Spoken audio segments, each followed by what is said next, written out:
welcome back. I'm being joined by one of the leading, top-performing women rep we have in the country, Kirinyaga women rep, Njeri, Maina. Good to see you. Thank you. Good to see you too. Looking amazing. Yeah. We have to. I mean, in Kenya, mashida ni mingi. You have to look amazing at least, bana. How was the book launch?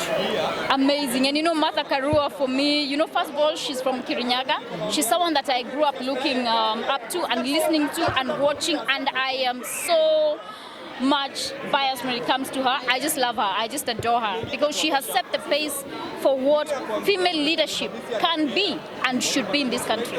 Coming from Kirinyaga as well, you know, Mother Karua from Kirinyaga as well, was she an inspiration to your political journey?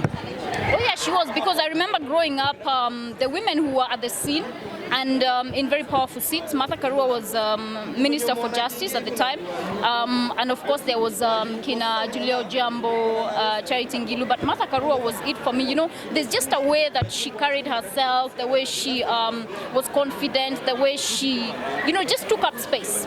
So growing up, I would watch her on TV, read about her in the papers, and of course I got the chance to meet her in high school at 𝗙𝗣𝗘𝗡𝗧𝗦 Girls High School, where she'd come once in a while. So she's someone that I look up to, and I'm also very proud that and humble that up to this point she has really held my hand and supported me as a young woman in politics, just giving me a call. You know, things have been tough, right?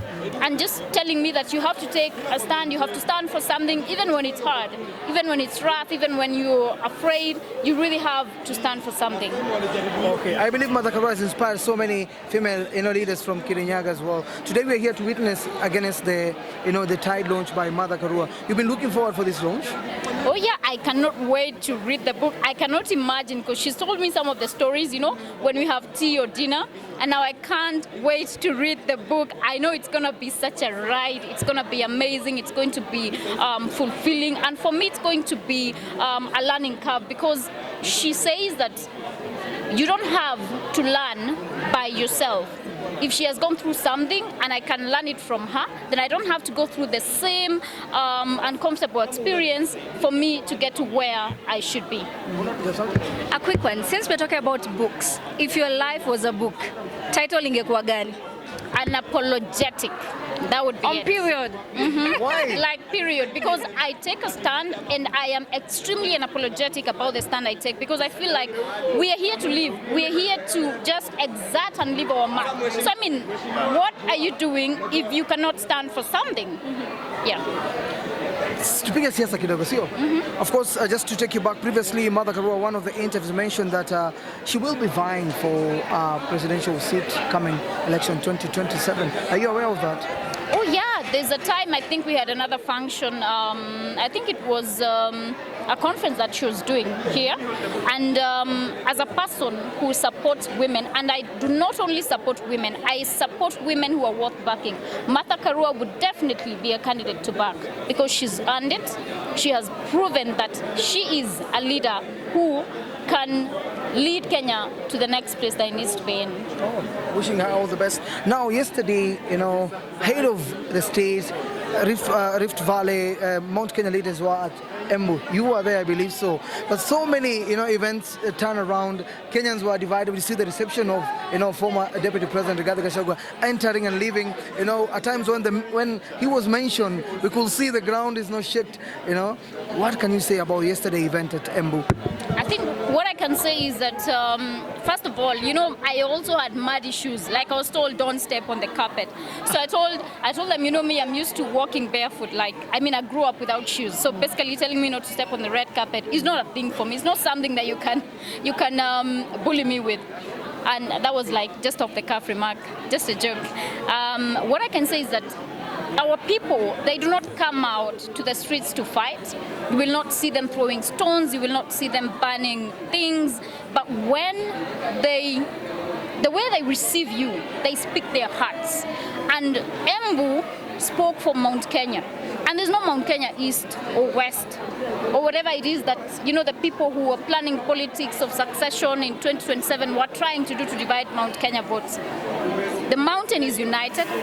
The mountain has spoken solidly, and it has said that it is tired and it is hurt by what the Kenya Kwanza government, which is a government that I am in, is doing things, and how they're, just the major issues like healthcare, education. I have been talking to a couple of university students. The funding model is a mess. A lot of students, they have not received any monies. They're supposed to sit exams. Lecturers have been on strike since I don't know when. SHA and SHIF is not working. People don't even know. We're just in a mess, and we promised people that we will deliver the plan. And this is no longer the plan. And if it is the plan, I don't know which plan, because this is not the plan that the Kenya Kwanza government promised the people of Kenya. There's an incident whereby it shocked so many Kenyans. Former deputy president was sitting with Mwananchi, ordinary Mwananchi. Was that a fair treatment? Was this the best option maybe they could give him? I think it's, our politics are very volatile, and I think also from a personal perspective, he's been really hurt. He's someone who invested in this government, he's someone who put his money, his time, his energy, and just the way he was treated and kicked out of government and ceremoniously, it shows a lot of deceit. And I think even from yesterday, where he sat, we saw him getting in, he had mud issues, there was no red carpet for him. I mean, really, I think power is transcendent. So, and it's good that I learned from him to take it easy, because we will not be in this seat forever. So that is also a learning point for the people who are in power right now, that these seats, you will not be in them forever. So please, when you're there, just be kind, be considerate. If people have supported you, just return that kindness, because at the end of the day, you will be former at some point, and it is the fact of the matter. Yes. Kuna ile moment ambayo Wakenya wameizungumzia sana. Tuliona former president Uhuru Kenyatta akisalimiana na His Excellency William Samoei Ruto as well. Tuliona pia deputy president Kithure Kindiki akisalimiana na former president Uhuru Kenyatta. Kuna watu ambao wanasema maybe imefanywa tu kwa PR. Kuna watu ambao wamesema it's for the public, for the Kenyans to see that they're working together. As a leader, kwako umeiona vipi? I think it would have been very rude for the former president to just sit near Professor Kithure Kindiki and the president and fail to greet them. I mean, even when I get into any function and I meet people who are sat next to me, the first thing I do is I say hello to them. So Kenyans should not read so much into that. Uhuru Kenyatta said he's a long-term friend of the bishop. So I think these are just simple things. They're just gestures that normal people do every day. You've met me, I've met you, I've said hello to you. So it's just common courtesy. Nothing much should be read into that. Let's not put words into people's mouths unless they come out and speak for themselves, or we see now from actions like we're seeing from Baba that he's in government now. All right, lastly, as we wind up this, there's been a rise of femicide, abduction in the country. Thank you for asking that, because I'm actually supposed to be issuing my statement on Tuesday in regard to that. And I feel that our security agencies are failing Kenyans. They're failing young women, they're failing our mothers, they're failing our youths, young men, because the legislation is there in place. But then you find this is a third time, second time offender who managed to get away in the first instance, because they take these things so casually. You go to report a GBV matter at the police station, they take it as if it's, it is a norm. We've normalized abductions, we've normalized GBV issues, and we should rethink the way forward as a nation, because I believe the president at this point should be speaking at the matter as a national crisis that requires and demands attention.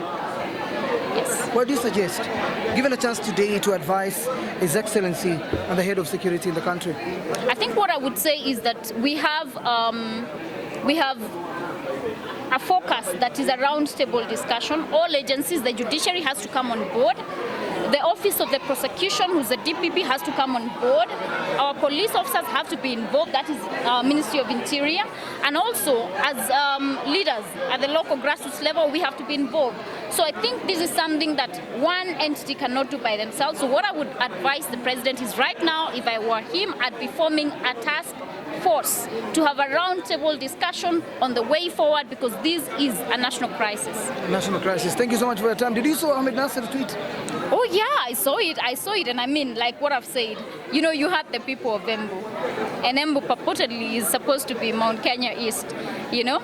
So, and like I've said, our people, they do not go to the streets, but when they love you, you will hear it from them. When they're done with you, you will hear their silence. And even silence is loud, it speaks louder than words. Is Mount Kenya divided? Mount Kenya is not divided. You know, even in the last election, you remember the former president had his candidate.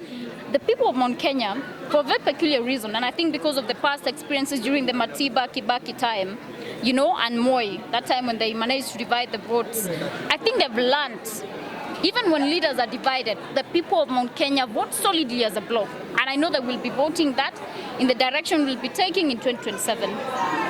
Which direction? No, I have just said in the direction we'll be taking. So I think we wait. There'll be a new political party. No, we wait and see. You know, we wait and see, because I feel as a region, we need a party. We need a regional party, because that is how politics is played, unfortunately, in Kenya. And you see, even in the oldest democracies like the US, you have democratic strongholds, you have Republican strongholds. So it is a tenet of democracy, and it's a tenet of politics. So we cannot shy away from the fact Mount Kenya has learned hard lessons from the impeachment of Rigathi Gachagua. We definitely will be having a party for the region. Thank you so much for your time. Thank you. A message to Christmas to your family, your friends from Kirinyaga. I really want to wish all of you a Merry, Merry Christmas. I hope you really spend this time to reflect on the year that has been, the decisions you've made, what you want to aspire to be next year, so that you're able to also create time for family. This is a time to meet your friends, people who will, at the end of the day, when things get thick, be there for you. Thank you so much. Thank you.